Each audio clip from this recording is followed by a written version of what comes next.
आवश्यक है। हम लोग के लिए भोजन आवश्यक इसलिए है कि हमारे शरीर को संचालित कर सके, है ना, सारी क्रियाएं हो सके, उसी तरह पौधे को भी जरूरी है।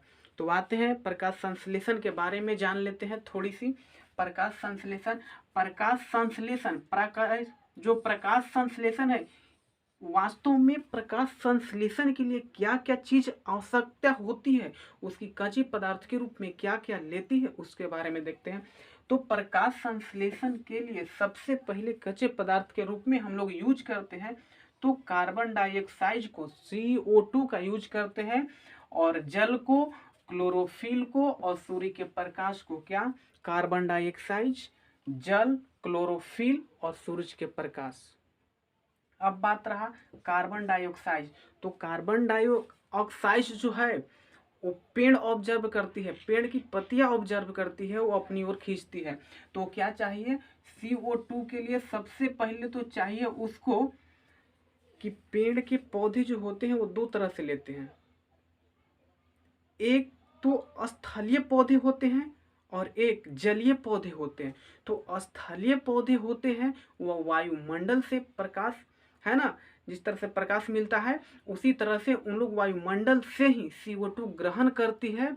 और दूसरा जो जल में रहने वाली पौधा है वो जल में घुले कार्बन डाइऑक्साइड को खींचती है, लेती है ना। तो CO2 की आवश्यकता यहाँ से पूर्ति होती है, कहाँ से? वायुमंडल से। जो स्थलीय पौधा उसको ग्रहण करते हैं, और जो जलीय पौधा होता है वो जल में घुले कार्बन डाइऑक्साइड को अपनी ओर करता है। उसके बाद जल, जल जो होती है, जल कहाँ से प्राप्त होती है? पेड़ की जड़ से। जो जड़ होती है वो जल भूमि से तीरती है कि नहीं? लेकिन पत्ती तक जाने के लिए उसको बहुत क्रिया करनी पड़ती है। तो पेड़ पत्ती तक, यानी कि पौधे के पत्ती तक जल को जाने के लिए, देखिए पत्ती कोशिका में जाने के लिए जल जो होती है वो प्रासरण द्वारा, कहेगा कि कोशिका, यानी कि पत्ती के कोशिका में जल किस द्वारा जाती है? तो देखिए कि प्रासरण द्वारा जाती है। लेकिन बोलेगा कि कार्बन डाइऑक्साइड जो होती है, CO2 होती है, वो पत्ती कोशिका में किस तरह पहुंचती है? तो विसरण द्वारा पहुंचती है। ठीक है। उसके बाद क्लोरोफिल बोले हैं कि क्लोरोफिल बहुत ही आवश्यक चीज है।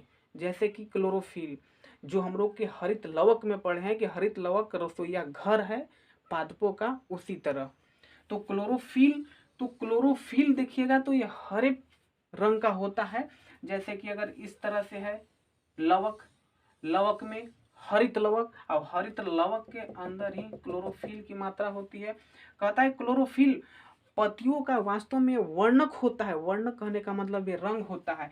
तो क्लोरोफिल ए होती है, क्लोरोफिल बी होती है। क्लोरोफिल ए और क्लोरोफिल बी ये दोनों हरा रंग की होती है, हरा रंग की होती है। और क्लोरोफिल का ही काम क्या है कि सूरज की प्रकाश को उसके तरफ आती है। तो सूरज के प्रकाश से जब लेती है वह, तो उसमें तीन रंग मुख्य रूप से ऐसा माना जाता है। रंग तो होते हैं लेकिन तीन रंग, जैसे बैगनी और हरा को और लाल को। तो बैगनी रंग का जो होती है, जो बैगनी रंग है उसको ग्रहण बहुत कम करती है, लेकिन सबसे अधिक क्लोरोफिल जो ग्रहण करती है वो लाल रंग को ग्रहण करती है। किसको? लाल रंग को।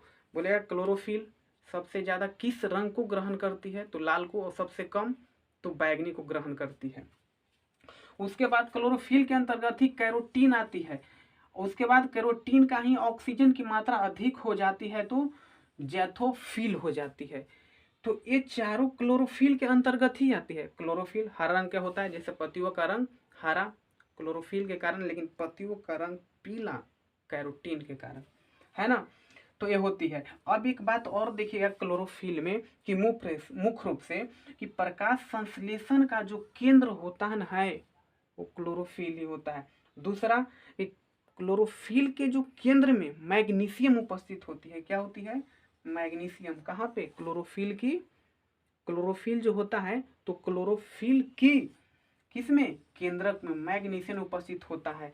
और वास्तव में क्लोरोफिल में जो उपस्थित होता है वो ऊर्जा का निर्माण करता है। जैसे हमारे शरीर में भोजन जाती है, ऊर्जा मिलती है, उसी तरह से याद रहा। और उसके लिए सूर्य के प्रकाश हमारा मिलते हैं, किससे? सूर्य से मिलती है। और सूर्य की प्रकाश से क्या मिलती है? उसकी प्रकाश, और प्रकाश में क्या होती है? बैगनी, हरा और लाल रंग। मुख्य रूप से इनकी आवश्यकता पड़ती है। तो लाल का लाल जो होती है तो लाल ग्रहण सबसे अधिक करेगी और बैगनी का सबसे कम। कहा गया है कि लाल जो प्रकाश है उसका तरंग दैर्घ्य अधिक होता है, लेकिन वर्ण विक्षेपण बैगनी का सबसे अधिक होता है।